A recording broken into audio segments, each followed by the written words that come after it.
9ನೇ ವರ್ಷ ಯಶಸ್ವಿಯಾಗಿ ಮುಗಿಸಿ 10ನೇ ವರ್ಷಕ್ಕೆ ಪಾದಾರ್ಪಣೆ ಮಾಡುತ್ತಿರುವ ರನ್ನವಾಹಿನಿಯ ಎಲ್ಲ ಸಿಬ್ಬಂದಿ ವರ್ಗಕ್ಕೆ ಹಾಗೂ ವೀಕ್ಷಕರಿಗೆ ಶುಭಾಶಯಗಳನ್ನು ಹೇಳ್ತೀನಿ.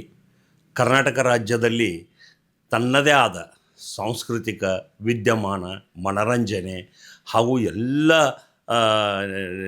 ನಿಯಮಿತವಾದ ಘಟನೆಗಳನ್ನು ಅಪ್ಡೇಟ್ ಮಾಡ್ತಾ ಕರ್ನಾಟಕದ ಮನೆ ಮಂದಿಗೆ ತಲುಪುತ್ತಿರುವ ರನ್ನವಾಹಿನಿ ಅಂದ ಕೂಡಲೇ ಪ್ರತಿಯೊಬ್ಬರು ಇದು ನನ್ನ ಒಂದು ಚಾನಲ್ ಅನ್ನುವಂತಹ ಸೋಷಿಯಲ್ ಮೀಡಿಯಾದಲ್ಲಿ ಒಂದು ಶಕ್ತಿಯಾಗಿ ಬೆಳೀತಾ ಇದೆ.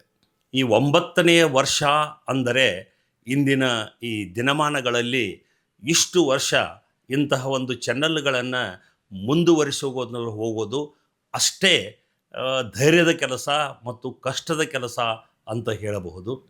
ರನ್ನ ಟಿವಿ ಇತ್ತೀಚೆಗೆ ಹಲವಾರು ಸಾಮಾಜಿಕ ಸಮಸ್ಯೆಗಳನ್ನು ಜನತೆಯನ್ನು ಮುಂದಿಟ್ಟುತ್ತಾ ಅದಕ್ಕೆ ಆ ಸಮಸ್ಯೆಗೆ ಪರಿಹಾರವನ್ನು ಸರ್ಕಾರದಿಂದ ಹಾಗೂ ನಮ್ಮ ಲೋಕಲ್ ಏನು ಅಥಾರಿಟಿ ಅಂತೀವಲ್ಲ ಅದರಲ್ಲಿಯೂ ಕೂಡ ಒಂದು ಒತ್ತಾಯದ ಧ್ವನಿಯನ್ನು ಎತ್ತಿ ಜನಸಾಮಾನ್ಯರಿಗೆ ನ್ಯಾಯವನ್ನು ಕೊಡಿಸಿದೆ ಅಂತ ಹೇಳಲು ಹರ್ಷವಾಗುತ್ತದೆ. ಇಂತಹ ಒಂದು ಚಾನಲ್ ನೂರಾರು ಚಾನಲ್ಗಳು ಹುಟ್ಟಿದವು, ನೂರಾರು ಚಾನಲ್ಗಳು ಹೆಸರಿಲ್ಲದೆ ಹೋಗಿಬಿಟ್ಟವು. ಆದರೆ ಶಾಶ್ವತವಾಗಿ ಉಳಿಯೋದು ಒಂದೇ ಚಾನಲ್, ಅದು ರನ್ನವಾಹಿ ಚಾನಲ್ ಅಂತ ನಾನು ಈ ಮೂಲಕ ಹೇಳಲಿಕ್ಕೆ ಇಚ್ಛೆ ಪಡ್ತಿದ್ದೇನೆ.